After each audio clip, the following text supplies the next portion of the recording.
Good afternoon. Today is September 16, 2020. Welcome to another edition of Stock Market Today. And this is Benji Chiloro inviting you to view and listen to the latest stock market news. In the meantime, may I share with you a news item. I'm sorry, this is the news item. So the A-rate tumbled in the debut, but this is August 14. But what caught my attention is this paragraph here. As you will see, the underlying asset of A-rate are 3 office buildings in Makati. One is a 24-story commercial building in Solaris 1. A mixed-use development Ayala North Exchange, this is near Makati Med, and a 5-story commercial office space at McKinley Exchange. And in addition, A-rate also is acquiring another property, and that was in the news, not disclosed here, but it was news before. And today, there is this disclosure in the exchange that A-rate entered or acquired via deed of absolute sale Alo Prime Realty Corporation, a wholly owned subsidiary, for the acquisition of the Teleperformance Cebu. Purchase price is 1.45 billion pesos. So the 3 office buildings plus this one would make it 4. So that's news for A-rate.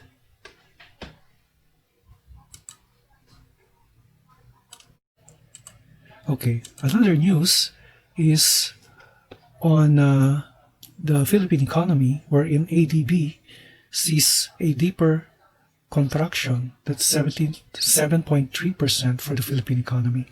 So this projection of the economy shrinking 7.3% is worse than its original 3.8% projection in June, and larger than the 5.5% contraction expected by the government's economic team. So that's news for the PSEI, and let's see how the PSEI fared today. Before we proceed, let's read our reminders. Moment. Paki-pause lang po. And then we will proceed. Okay, thank you very much.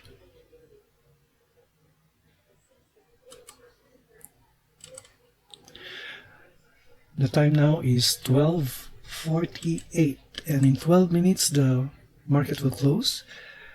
The PSEI is now at 49.46, meaning it's down 72 points.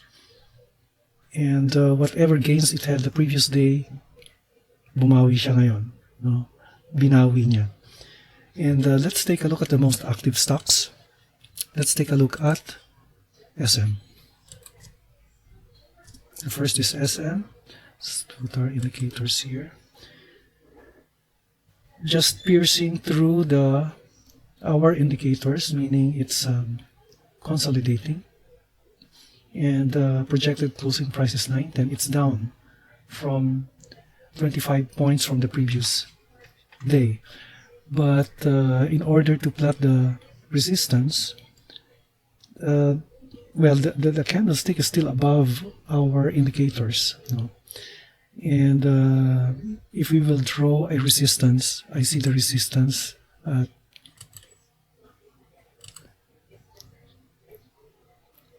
I see a resistance here. Actually, ito. Uy, naging 910. Kita nyo yan? Okay. And the support is here. Very narrow lang. Support and resistance is very narrow. It's somewhere here. The support is here. Narrow siya. Kasi nagbukas siya. Nag-close siya at support eh. Okay. But in reality, the market appears to be bullish for SM because I see a channel here. There. Okay. Okay, let's take a look at another stock. URC.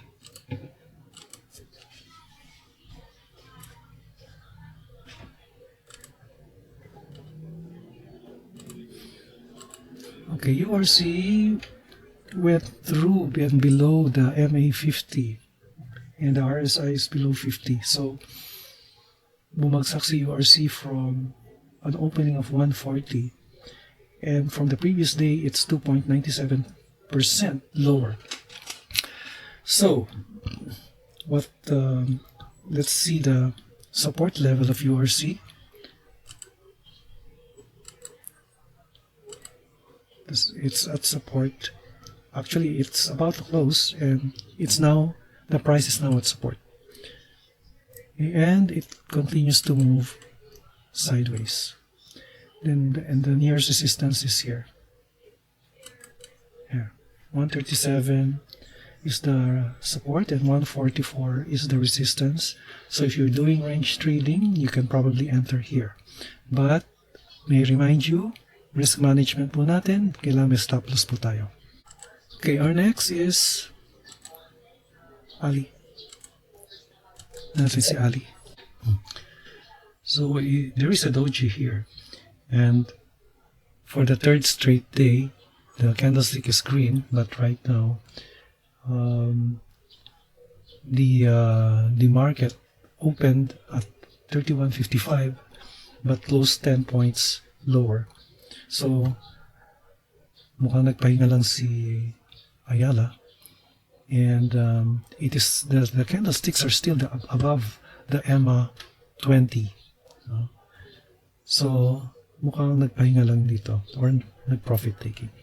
So I'm plotting the next resistance here. Actually, it's sitting on 32.24, and support is nearest support that I see is here, 30.85. Okay, let's try another one, pure gold.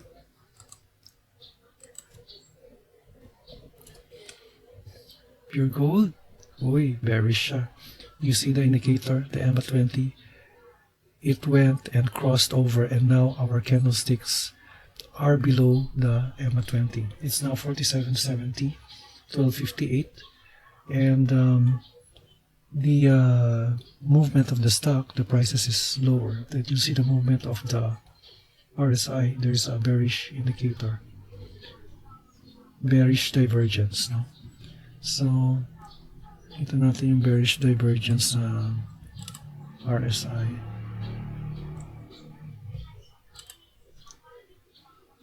Yan. A bearish divergence siya. And makikita natin may channel na na-form to.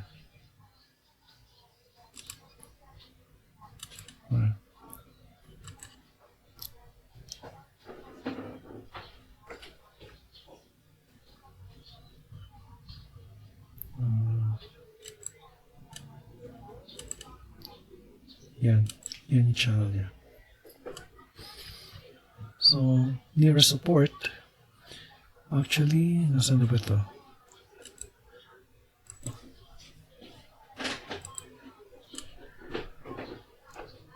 Ito na siya eh. Ito yung next support niya ni Pure Gold, 46.60. Okay, pababa si Pure Gold. Then, let's take a look at GFC.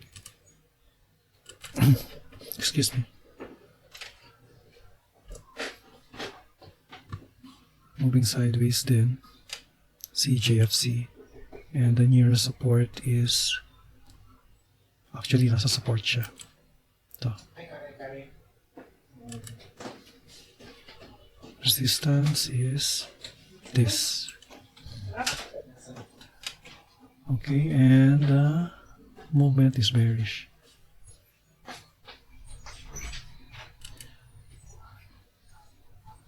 Okay, so let's take a look at a few other stocks. Let's take a look at AGI.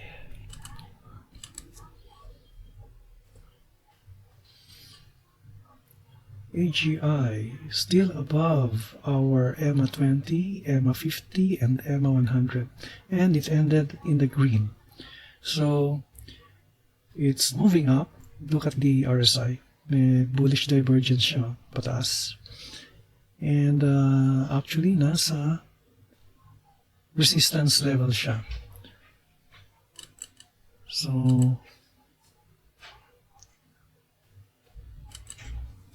okay, ito yung next resistance level niya.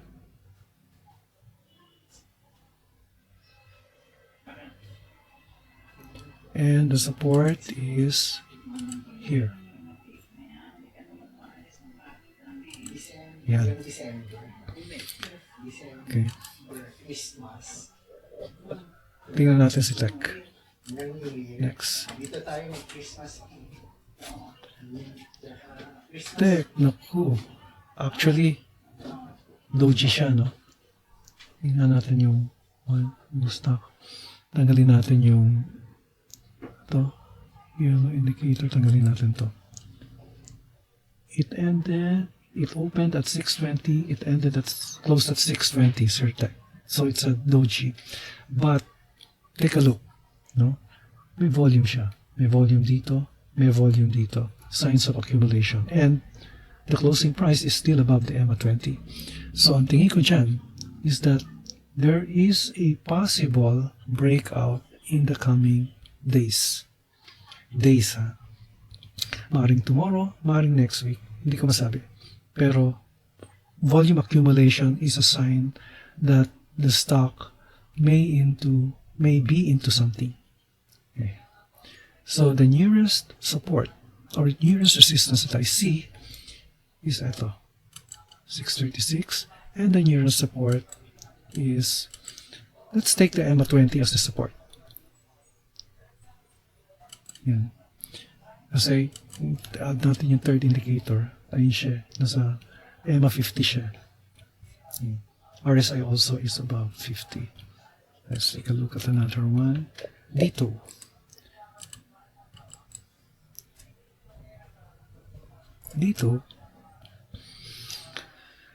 Ended up in a bearish candlesticks, 361, but still above our 3 indicators, signifying a bullish trend. So actually I see a channel here, no? An upward channel.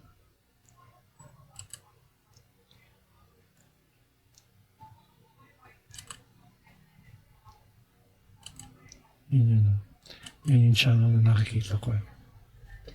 So may upward channel siya, and it is following, nagbabounce siya pagka nagtatouch ng EMA 20.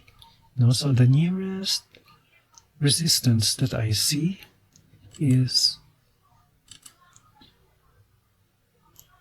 ito na yung resistance niya. Kasi dito, yan.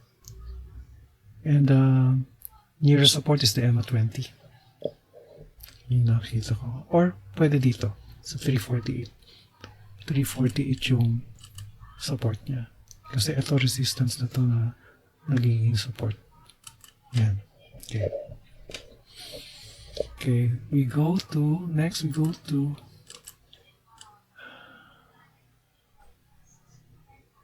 fruit.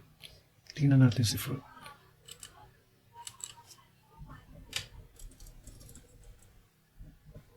Fruit naman, uy, mukhang may breakout play si fruit. Nag-start siya dito. Ito, nag-above na siya sa EMA 20.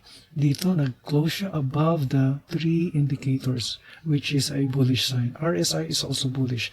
And there is volume. So, baka magpatuloy pa ito kinabukasan, and there is a trend. Let's take a look at the DMI, Directional Movement Index. Yeah. No, there's none. It's just 15, no? Kasi para masabi natin meron trend, 30 and above dapat eh. Pero it is above our indicators eh. And there is volume. So, if the volume holds, then magpapatuloy pa yan in the following days. Pero kung mag-profit taking, yan ang hindi natin babagsak yan, di ba? Pero may volume eh. So, in all probability, baka meron upside. Meron tong upside. Also. Oh, it's moving sideways. It's moving sideways. But it's moving upwards. No? Meron din ako nakikita channel dyan, pero it's moving upwards. And you see our EMA20 is moving upwards, but right now, bumaba siya below the EMA20. So it's 553. Nag-close siya sa 553. So I see the support at this level. Actually sitting on support yun eh. And 539, and the threshold or the resistance is here, 357, 637. SM, tapos na ba tayo? Yeah, okay. I think that's it. So let's wrap up. Let's take a look at the PSEI. PSEI is at 5946.62 or 71.59 points lower than the previous day. That's 1.19% decline. Okay? And it appears to be moving sideways. No? Ito kasi yung nearest resistance ni PSEI. Ito. 632. While the support, nearest support is here. 5946, 5931 is the nearest support. Actually, it's in the support area. And it continues to move sideways. The RSI is 50, 49.7. So to summarize how the PSEI performed today. Okay, the total volume is 652 million, valued at 5.36 billion. 87 advanced, 97 declined, while 52 remained unchanged. So of the sectors, puro red ito. Ang mining lamang yung nag-register ng positive 0.71%. So the decline was led by the industrials, followed by the holding companies. Okay, that's the news on the PSEI and how it fared today. And before I leave, let me leave you a quote. And siya nga pala, I invite you to subscribe to my channel. If you want me to check out your stock, I can do that for you. And let me leave you a quote from Benjamin Franklin: "An investment in knowledge pays the best interest." I hope you learned something. See you in the next episode, and bye for now.